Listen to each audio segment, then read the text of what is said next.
வணக்கம். நான் கிராண்ட்மா பேசுகிறேன். எல்லாரும் மறக்காமல் சப்ஸ்கிரைப் பண்ணிடுங்க. எப்பொழுதுமே இந்து கடவுள்களை இழிவாக பேசி கொண்டிருக்கும் திமுக கட்சிக்காரர்கள் இப்பொழுது ராமர் ஆட்சியை தான் நாங்கள் நடத்திக்கிட்டு இருக்கோம்னு திமுக சட்டத்துறை அமைச்சர் திரு ரகுபதி அவர்கள் சொல்லியிருக்காரு. அதை பற்றி தான் நான் இன்னைக்கு பேச போகிறேன். திராவிட மாடல் ஆட்சியின் முன்னோடியாக நாங்கள் ராமனை பார்க்கிறோம். ஏற்றத்தாழ்வு இருக்கக்கூடாது என்ற நோக்கத்தில் உருவாக்கப்பட்ட காவியம் ராமர் காவியம்.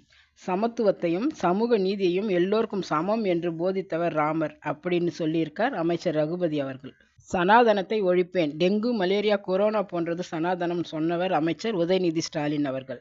ஏதோ ஒரு வேகத்தில் சொல்லிட்டு இப்போ இந்த வழக்குக்காக நீதிமன்றத்துக்கு போயிட்டு இருக்கார். நாங்கள் எத்தனையோ கோவில்களை இடிச்சிருக்கோம்னு ரொம்ப பெருமையாக சொல்லிக்கிறாரு டிஆர் பாலு அவர்கள்.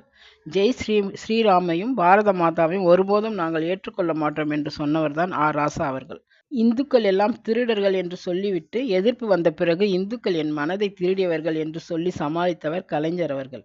ராமருக்கு செருப்பு மாலை போட்டு செருப்பால் அடித்தவர்கள். ராமரை எவ்வளவு இழிவாக பேசணுமோ அவ்வளவு இழிவாக பேசியிருக்காங்க தீகா கட்சிக்காரங்க. இவ்வளவும் செய்துட்டு இப்போ எதுக்கு ராமர் ஆட்சியை புகழ்ந்து பேசுகிறாங்க, அதான் புரியல.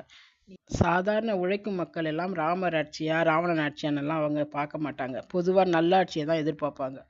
விலைவாசி ஏறிக்கிட்டே போகுது, ஆனால் வருமானம் மட்டும் அதே அளவு தான் இருக்குது.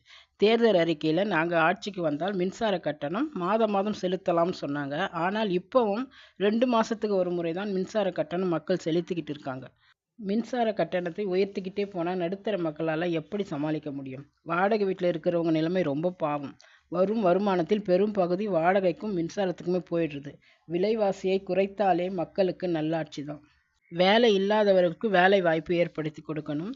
வருமானத்திற்கு ஏற்ற மாதிரி விலைவாசி இருக்கணும். வெளியே நடந்து போனால் பயம் இல்லாமல் போகணும். முக்கியமாக டாஸ்மாக் கடைகள் மூடணும். இதையெல்லாம் செய்தாலே போதும். இது மக்களாட்சி காலம். மக்கள் ஏன் மாறி மாறி ஓட்டு போடுறாங்கன்னா புதுசாக வரவங்களாவது மக்களுக்கு நன்மை செய்வாங்கன்னு தான். ஆனால் யார் வந்தாலும் மக்களோட நிலைமை ஒரே மாதிரி தான் இருக்குது. இதில் ராமர் ஆட்சின்னு வேற அவங்களே சொல்லிக்கிறாங்க. பிடிச்சிருந்தால் லைக் பண்ணுங்கள், ஷேர் பண்ணுங்கள், உங்கள் கருத்தை பதிவு பண்ணுங்கள். மறக்காமல் சப்ஸ்கிரைப் பண்ணுங்கள். நன்றி, வணக்கம்.